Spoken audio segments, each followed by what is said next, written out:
In earlier video we have discussed regarding structure of flower and different parts of flower as well as different whorls of the flower.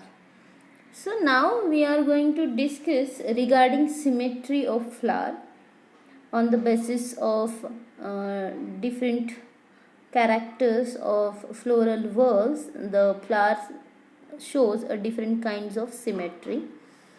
Here actinomorphic and zygomorphic, sexuality, that is unisexual and bisexual, insertion of floral whorls on thalamus, that is hypogynous, epigynous and perigynous conditions, and merus condition, that is trimerous, tetramerous and pentamerous conditions are we are going to discuss here. Now the symmetry depends on size, shape and forms of individual members of different floral whorls, and these are proportionally placed on the thalamus. Now see, when a flower can be divided into two exactly equal halves or parts by taking any vertical section passing through the center. It is known as actinomorphic type of flower, or we can call it as a radially symmetrical flower. For example, such condition, that is radial symmetry, is found in dhatura flower, hibiscus flower, etc.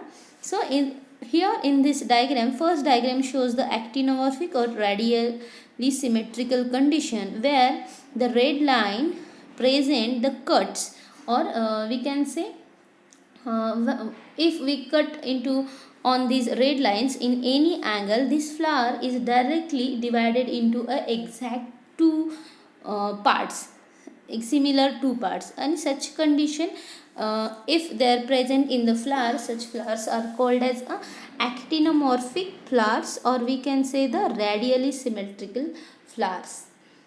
Now, when a flower can be divided into exactly two similar parts by taking only one vertical section passing through its center, it is known as zygomorphic, or we call it as a bilateral symmetrical. Only two parts of equal size when we cut into only one vertical section. So here the clitoria flower shows that if we cut this flower at the center on a middle portion, when we take a single vertical section passing through its center, it exactly get divided into two similar parts.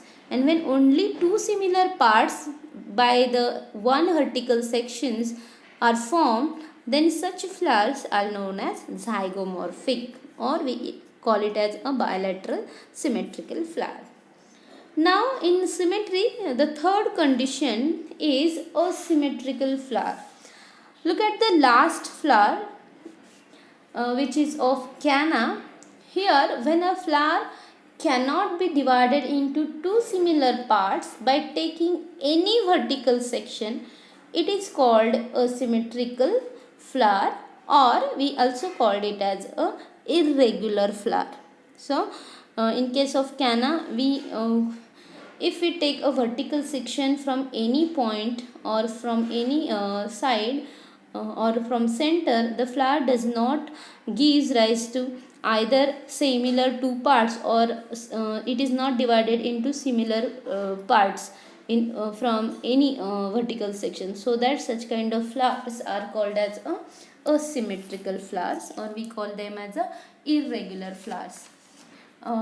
We have already discussed regarding complete and incomplete flowers when there are four whorls, that is if any flower consists of calyx, corolla, androecium, gynoecium, four of these part in the flower, then that flower is called as a complete flower.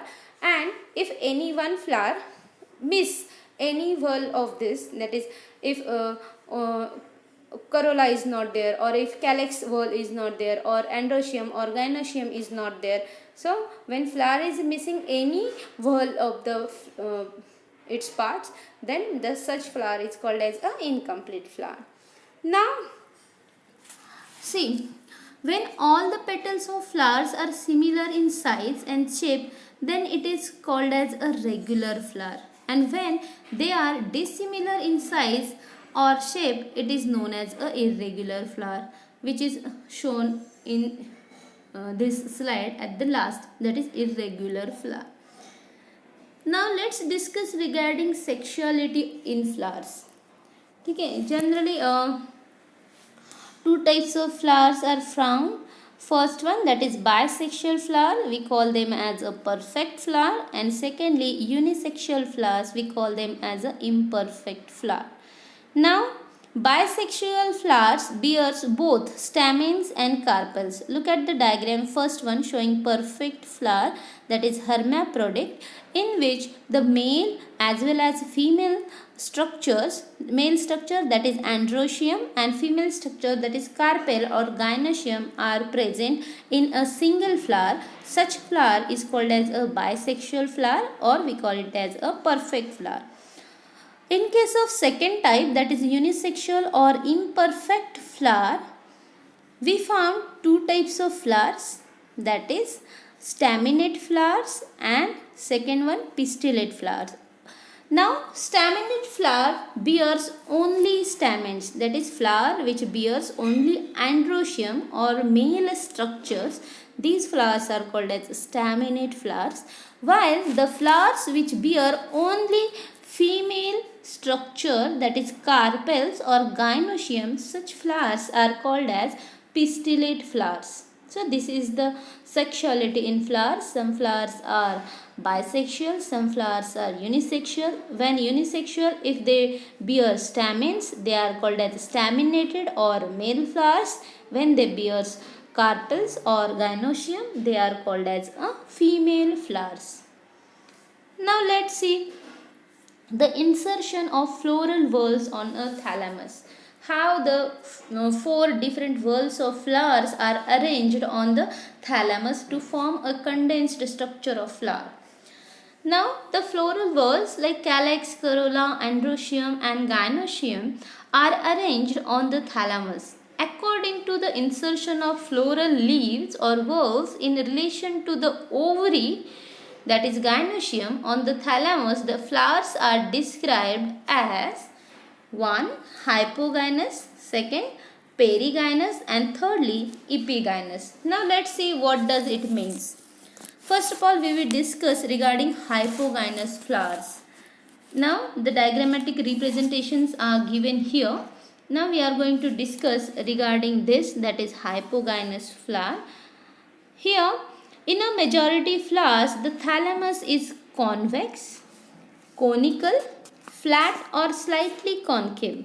In such a flower, ovary occupies the topmost position on thalamus and the remaining floral whorls, that is calyx, corolla and androecium, are inserted below the level of ovary, and therefore the ovary is superior and the remaining floral whorls are inferior in position, and such condition is found in the flowers of hibiscus or dhatura. You can see here the sepals, the petals and androecium, all three whorls are situated below the ovary on this cup-shaped thalamus. That's why the ovary is at the topmost position, or we call it as a superior ovary, or we may say that in hypogynous flowers the ovary is superior and other whorls are inferior. Now let's see what is meant by perigynous. Second type, this is perigynous. Here in some flowers, thalamus is cup-shaped, disc-shaped or saucer-shaped. The ovary is situated in the hollow of the cup or center of the disc and calyx. Corolla and androecium are inserted around the ovary on the rim of thalamus. For example, a rose. In such flower, the ovary is half superior and half inferior. Now look at the diagram. Here the calyx, corolla, androecium are inserted around the ovary. Here around the ovary. Here the position of ovary is half superior Here above and half ovary is below. So such condition is known as a half superior or half inferior condition of ovary, which is present in the perigynous type of flower.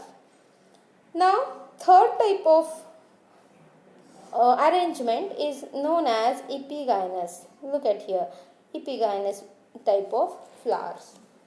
Here in some flowers, thalamus is deeply concave. It is forming a very deep cup shape and or flask shape, and the ovary is completely enclosed within the thalamus. And here the ovary wall is united with the cup shaped thalamus, and calyx, corolla and androecium are inserted on the rim of thalamus. Now look at the diagram here.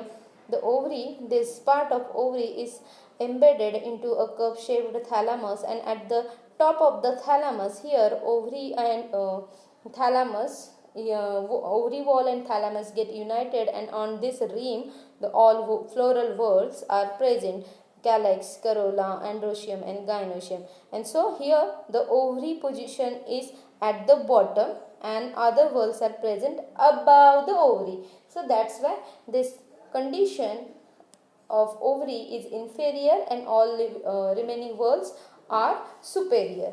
And this condition of flower is known as epigynous, and this is found in guava, or we can say cucurbita. Cucurbita family shows generally such type of epigynous flowers where the ovary is inferior. Now this is another kind of epigynous type of flower in which ovary is embedded into the thalamus and hypanthium. On the rim of hypanthium there is a presence of androecium, calyx and corolla. Now let's discuss regarding Meres condition. Here